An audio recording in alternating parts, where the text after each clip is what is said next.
Well, isn't this guy a bit of a mess? Why would anyone want to play as such a character? Stay tuned to listen to his story, which is full of self-deprecating witty remarks, waxing philosophical and vaguely relevant tangents. But first, of course, the obligatory Fallout intro sequence.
War.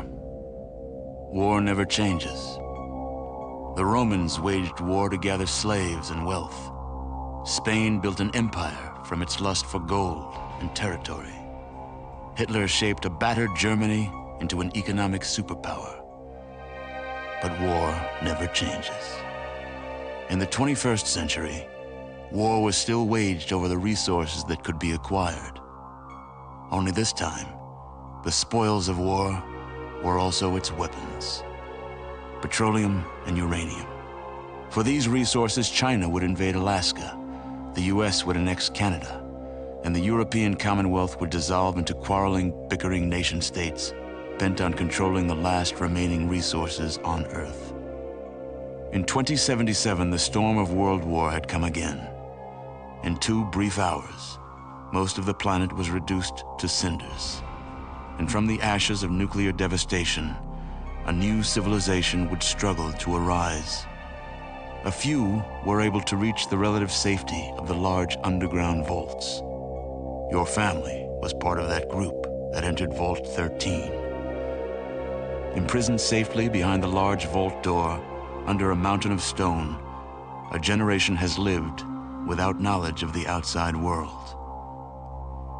Life in the vault is about to change.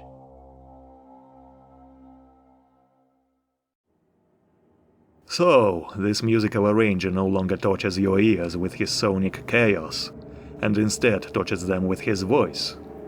To minimize the torture duration, let's jump right into the process. At this point, all we know about the in-universe events is that the Vault Overseer summoned the very best of his tiny realm to convey some really bad news. What exactly? Who knows, maybe all the pornography film tapes are worn down to holes from overuse. Therefore, some new ones must be recorded and actors are needed. We'll figure it out. For now, we need to decide just who and what we are. 3 premade characters are offered. Maxwell Stone. That stone which never meets any scissors. There is only ever paper in his way. Clearly a naturally physically gifted individual who suffered a natal cranial trauma. Now he just lives to illustrate the concept, all brawn, no brain. Well, nature surely shows a weird sense of humor towards its best and gifted creations. Then there is Natalia. Simply Natalia. Granddaughter of a Soviet diplomat. I imagine that with a biography like hers, someone might expect a joke about a relative of a Russian bureaucrat having a propensity for stealing. But let's not waste time on stereotypes. We have so much more to do. Albert. Simply Albert. I wonder if he took Miss Simply Natalia as an example for hiding his surname. You know, when a lawyer doesn't routinely reveal his full name, it may be a good reason to avoid his services. Or maybe he works as an attorney to Simply Natalia, and prefers to keep his name a secret in order to make it easier to disappear into the crowd when something goes wrong. And I have no doubt that he will succeed at this. There are approximately 500 men in the vault, while there are only 3 variants of the corresponding sprites. Well, there are 5 in the mod which I play, but the chances are still great. And so, when the vault's fate rests on the shoulders of a kleptomaniac, a crafty manipulator, and Maxwell Stone, it becomes abundantly clear that nothing good awaits our home. And the only correct decision is to do things my own way. The default name is None, and if you don't change it, the game won't have the courtesy to warn you. And so most new players explored the wasteland under the fashionable and pretentious name None. Let us be named Nico. There is a surname, but revealing it is like an instant -4 penalty to charisma. Not to mention that it just won't fit here. 6. With how lonely my life is, I don't even bother remembering. So let me check. Age. Oh, you can't set it higher than 35. By the way, no lower than 16 either. When my introduction to Fallout occurred, I was too young to fill this role, and now I am already too old for it. As far as this game is concerned, I am either a snot-nosed runt or a rusty fossil relic. Now that is what I call a proper role-playing component in a game. The game itself has not even started. I am barely into the character creation, and just one field on this screen bestows an immense sense of the player's inferiority, and we haven't even touched on the meaningful numbers yet. Speaking of which, after 25 years of the game's existence, everyone and their dogs know how to make a character that can beat it. But there is a way more interesting approach. Make a character who actually represents the player's own self as closely as feasible. When you try to beat the game with such a character, it often shifts your viewpoint concerning your place in this universe. Although I already know my place in the universe full well, exclusively from the fact that I am just starting a gaming channel at a limit-breaking age. Strength. As obvious as this one may be, the authors of the special system heroically found an inexplicable way to turn it into something esoteric. In order to lift an assault rifle and shoot straight, which any reasonably healthy person can accomplish, you need at least 5, which also grants 67.5 kilograms of carry weight capacity, or 150 of those otherworldly measurement units. And this is the cargo you can haul around running all day in the desert. But then, my own mass is slightly above the same 67 kilos and a half, which I lug around effortlessly, even running. Thereby, 5 points of strength are justified. C is for logic when it's cunning. But if, in this character sheet's alphabet, C is taken by logic, then I can't decorate myself with charisma, and I at least need to decorate myself with modesty and set strength at 4. Perception. Well, I know a cheat code for a 10. PEZOLCFTD. On a more serious note, I believe I have a reason to set this number high. There were countless cases when everyone just walked by money lying on the ground, with me being the only one to notice and grab it. The morale of the story is that you really shouldn't believe those who say that you must always go around with your eyes looking far ahead, cheerfully and proudly. Looking down tends to be more profitable. I cannot put more than 8 here, otherwise other stats will suffer unreasonably. Endurance? Well, I have some. At least as long as those pesky house chores are not concerned. Charisma. I mentioned that the letter C is already used to denote logic, and with a good reason. My absolutely unique personal charm is such that even mosquitoes barely find me attractive. So what can I expect from people? Even cameras sometimes find it difficult to focus on me. And I think that if you ask some ladies who were in my sphere of romantic interest, then they will authoritatively tell you that on the scale of 1 to 10, -2 should be here. But if you had asked them before they got disappointed in me, then they would suggest a 10. All that's left for me is to take the arithmetic mean and write down 4. Intelligence. This and no other way. I'm not your average nobody. I'm an average nobody with a degree in chemistry. And they say that high intelligence tends to go hand in hand with a good sense of humor. But who am I to judge about this? Can't put a 10 here though. Had I had a 10, I won't have abandoned that job in Germany a decade ago. Agility. What can be said about my agility?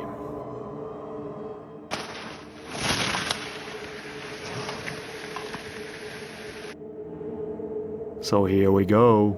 And I imagine that professional munchkins are about to break their screens trying to knock a message through to me, saying that by setting such a low agility, I deny myself of the most delightful and luscious perks related to combat, including the holy grail of any munchkin, the sniper perk. Oh well, not everyone is cut out to be a Superman. Luck. I actually have some. I got that job in Germany because of precisely one reason. Without realizing it, I started the right conversation in the right place on time. By the way, if any of my viewers are planning a career in science, I suggest trying something else.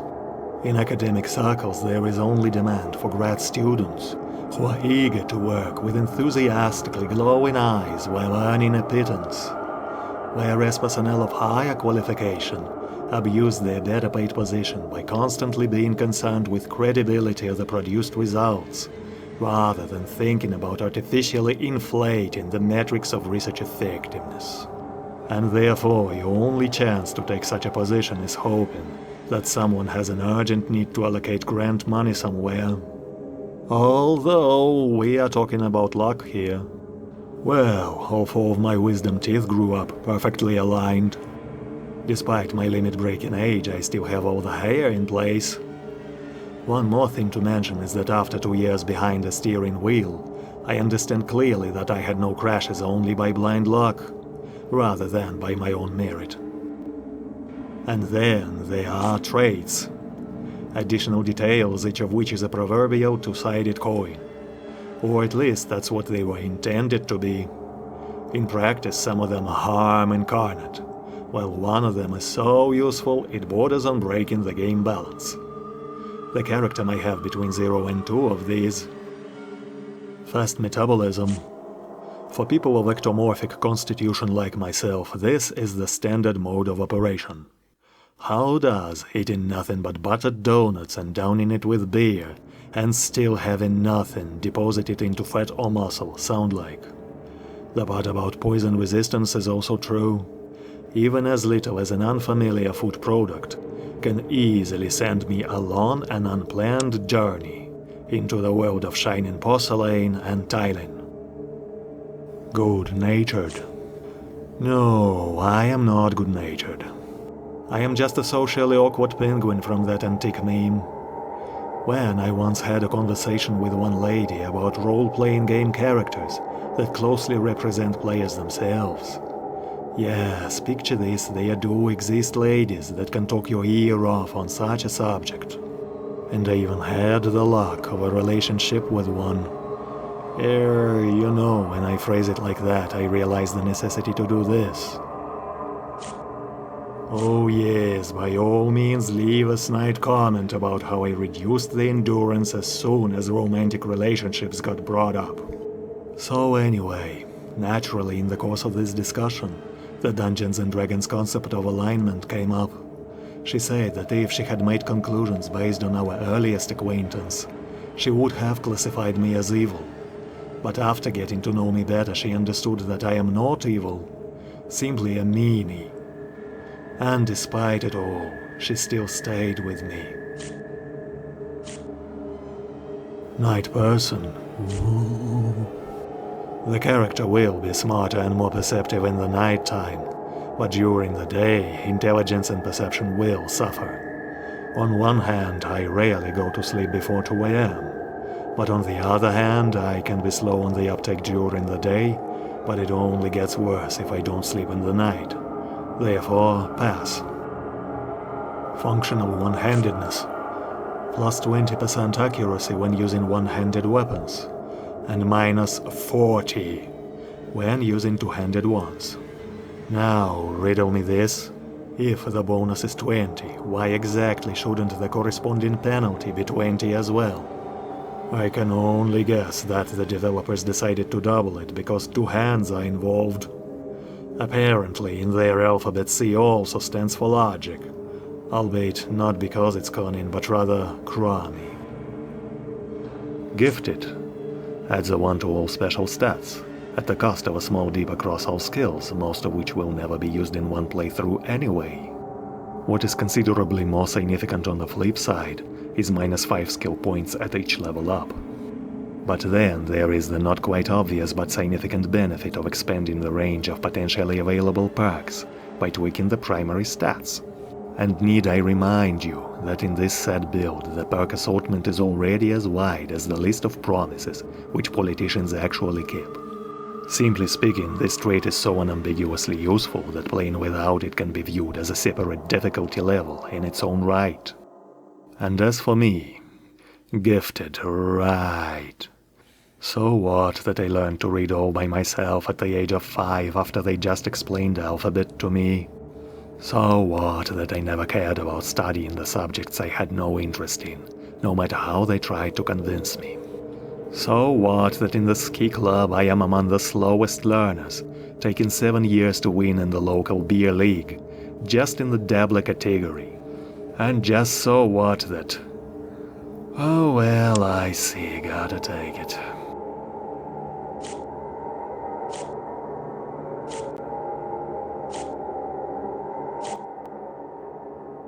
Finally, 3 tech skills need to be chosen. They get an instant 20% bonus, and they grow twice as fast when you invest the points, which you earn when leveling up. Small arms. This is familiar to me. Definitely skilled enough to shoot myself, in case everything fails. And if this skill is denied on top of the other atrocities which this build suffered, may as well just carry a poster. Rob me, I have no means to defend myself. Unarmed combat. I used to train in martial arts, but it seems like all which I managed to get out of it are a wrist hernia and proper falling skills. Gotta say, the latter turned out to be very useful for skiing. Throwing. With sufficient training, this skill might allow you to repel the sense of existential dread caused by life's inherent futility. While in the game itself, the skill is, to put it mildly, situational, showing usefulness when you have a bag of plasma grenades, and the enemies cluster together cautiously. Stealing. If you want to experience true power over the laws of physics, invest in this skill, and before long you'll be able to borrow someone's huge chain gun, hanging right from their shoulder, without the owner paying even a shred of attention. Even if you stand right in front of them. You also can mine infinite experience points with it, without moving anywhere. Not fast, tedious, but definitely a possibility. Lockpicking. One more skill that challenges the laws of physics. The description says that using lockpicks improves the chance of success. So yeah, the chance to succeed is always there, even when you don't have the appropriate tools. Has anyone ever thought, how does this work at all? The character just persuades the lock to open, or uses the tongue in a direct way. Sure, with an electronic lock you can lick the mechanism and hope that it shorts out. And no, I am seriously not recommending to try this in reality. Gambling. Purely a munchkin skill. Raise it above 100 and you can earn a fartillion of money in the first casino that has the misfortune to host you. Some say that money brings no happiness, but at the same time when you're subbing in the middle of the desert because you miss home so much, you feel considerably less anxious when having sturdy armor, a fine assault rifle and a bag full of ammo and stimpaks. Speech. Ah, no. Being a wisecracker does not mean being persuasive. Science. You know, it is pleasing when a role-playing game includes a very specific and situational skill relating to the player's actual job, even if the former one. The developers took care so that nerds don't feel left out. Repair. If you had ever worked at a Russian scientific institute, you would know that without the help of a hammer and Cthulhu's wheel, nothing ever works. This environment really promotes improvement of technical skills. Albeit, when I try doing things with my hands, I often ask myself if I am doing the right thing, because often I cannot even snap a chocolate bar neatly along the scoring. And then, purely as a fantasy in an RPG, I reserve the right to believe that this skill might be a viable substitute for speech, because with certain competence at tool use, the subject of persuasion can be given a hot melt glue enema. That's gotta soften anyone's tongue. Also worth mention is the outdoorsman skill that governs evasion of dangers, and survival when roaming the wasteland. The curious part is that this skill can also be set as your specialization. For a character who is the second generation of people who spend their entire life in a metal cave. One more clue pointing towards the developers having logic filed under the letter C. And as for me, not my thing either. The only strategy I can come up with for survival in the forest is setting it on fire to attract the emergency services, and hoping that I manage to live long enough to meet them. And if you happen to be wondering what is this figurine conspicuously spinning here, who was not in the original game, this is the appearance mod, one of the many that come in the package known as Fallout Tattoo, which is what I will play. Skin color and the amount of hair on the head can be changed. Tiny but pleasant things. And of course there will be viewers with purist views against any mods, to whom I wish to say that playing modless Fallout in 2024 is disrespectful to my own nerves. Not to mention the community which dedicated thousands of hours of hard work to give us a better experience. With this finally being done, we can move out in the next video. Massive thanks to all who watched this. If you feel like doing something pleasant for the author, subscribe, raise your thumbs up, comment to your heart's content. The best comments will be featured in the next video. And if you decide to share this with someone, I will be absolutely ecstatic. But whom am I trying to fool? As if those who watch videos about a quarter-century-old nerdy game actually have any close ones or acquaintances who can appreciate it. At any rate, thanks again for watching and see you around, hopefully soon.